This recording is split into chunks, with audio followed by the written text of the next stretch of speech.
The people of this nation have spoken. They've delivered us a clear victory, a convincing victory, a victory for we the people. We've won with the most votes ever cast on a presidential ticket in the history of the nation. 74 million.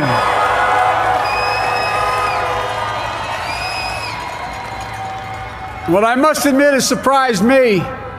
Tonight, we're seeing all over this nation, all cities and all parts of the country, indeed across the world, an outpouring of joy, of hope, renewed faith in tomorrow, bring a better day. And I'm humbled by the trust and confidence you've placed in me. I pledge to be a president who seeks not to divide, but unify. Who doesn't see red states and blue states, only sees the United States. And work with all my heart, with the confidence of the whole people, to win the confidence of all of you. And for that is what America, I believe, is about. It's about people. And that's what our administration will be all about. I sought this office to restore the soul of America, to rebuild the backbone of this nation, the middle class, and to make America respected around the world again, and to unite us here at home. It's the honor of my lifetime that so many millions of Americans have voted for that vision. And now, the work of making that vision is real. It's a task, the task of our time. Folks, as I said many times before, I'm Jill's husband. And I would not be here without her love and tireless support of Jill and my son Hunter and Ashley, my daughter, and all our grandchildren and their spouses and all our family. They're my heart. Jill's a mom, a military mom, an educator. And she has dedicated her life to education. But teaching isn't just what she does, it's who she is. For American educators, this is a great day for y'all. You're going to have one of your own in the White House. And Jill's going to make a great First Lady. I'm so proud of her.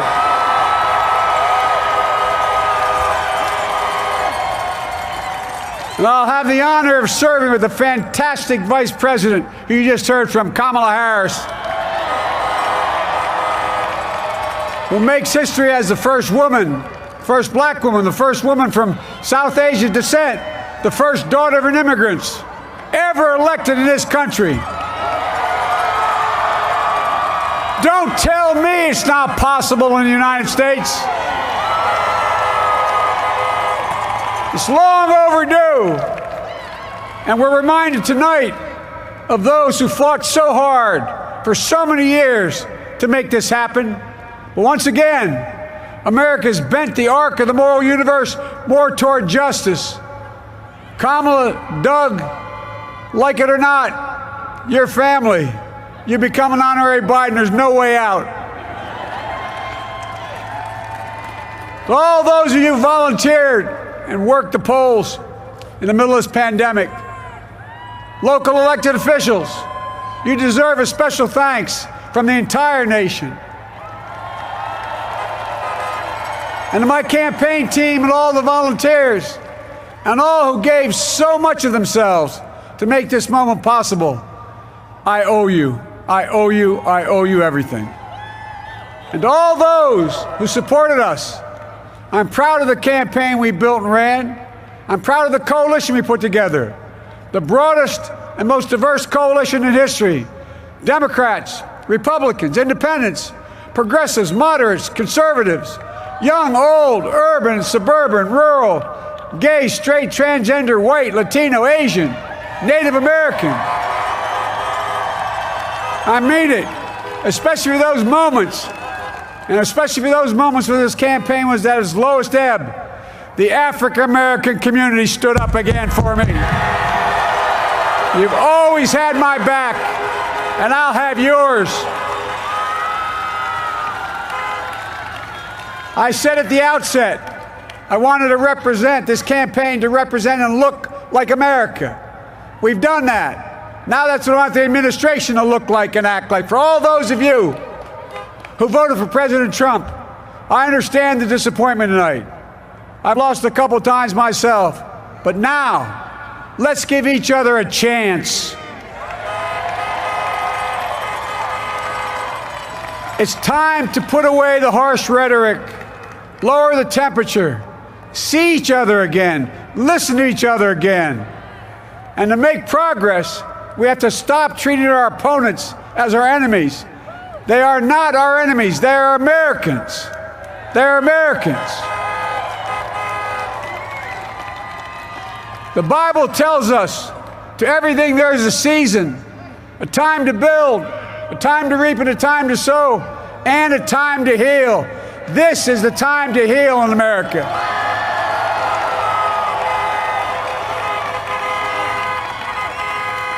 Now this campaign is over. What is the will of the people? What is our mandate?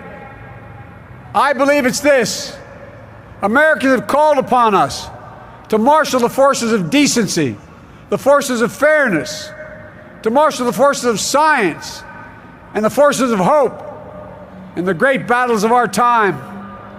The battle to control the virus, the battle to build prosperity, the battle to secure your family's health care, the battle to achieve racial justice and root out systemic racism in this country,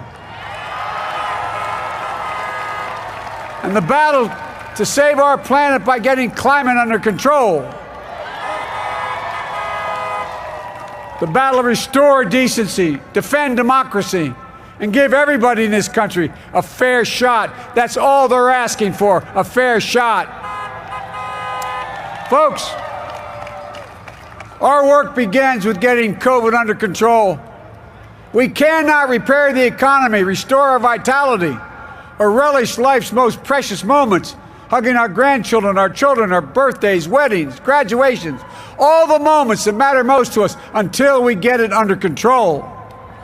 On Monday, I will name a group of leading scientists and experts as transition advisors to help take the Biden-Harris COVID plan and convert it into an action blueprint that will start on January the 20th, 2021. That plan will be built on bedrock science. It will be constructed out of compassion, empathy, and concern. I will spare no effort, none, or any commitment to turn around this pandemic. Folks, I'm a proud Democrat, but I will govern as an American president. I'll work as hard for those who didn't vote for me as those who did. Let this grim era of demonization in America begin to end here and now. The refusal of Democrats and Republicans to cooperate with one another, it's not some mysterious force beyond our control. It's a decision, a choice we make. And if we can decide not to cooperate, then we can decide to cooperate. And I believe that this is part of the mandate given to us from the American people. They want us to cooperate in their interest. And that's the choice I'll make. And I'll call on Congress, Democrats and Republicans alike, to make that choice with me. The American story is about slow yet steadily widening the opportunities in America. And make no mistake, too many dreams have been deferred for too long. We must make the promises of the country real for everybody, no matter their race, their ethnicity, their faith, their identity, or their disability. Folks, America has always been shaped by inflection points, by moments in time where we've made hard decisions about who we are and what we want to be. Lincoln in 1860, coming to save the Union.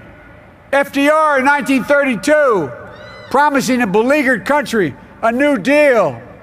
JFK in 1960, pledging a new frontier. And 12 years ago, when Barack Obama made history, he told us, yes, we can. Well, folks, we stand at an inflection point. We have an opportunity to defeat despair, to build a nation of prosperity and purpose. We can do it. I know we can. I've long talked about the battle for the soul of America. We must restore the soul of America. Our nation is shaped by the constant battle between our better angels and our darkest impulses. And what presidents say in this battle matters. It's time for our better angels to prevail. Tonight, the whole world is watching America. And I believe at our best, America is a beacon for the globe. We will lead not only by the example of our power, but by the power of our example. I've always believed, and many of you heard me say it, I've always believed we can define America in one word: possibilities. That in America, everyone should be given an opportunity to go as far as their dreams and God-given ability will take them. You see, I believe in the possibilities of this country. We're always looking ahead to an America that's freer and more just, ahead to an America that creates jobs with dignity and respect, ahead of America that cures diseases like cancer and Alzheimer's, ahead to an America that never leaves anyone behind, ahead of America that never gives up, never gives in. This is a great nation. It's always been a bad bet to bet against America. We're a good people. This is the United States of America, and there's never been anything we've been not able to do when we've done it together.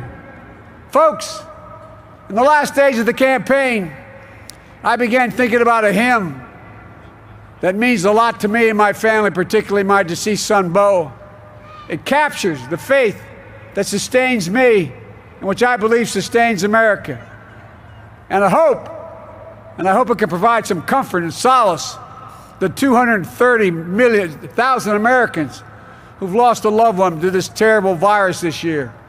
My heart goes out to each and every one of you.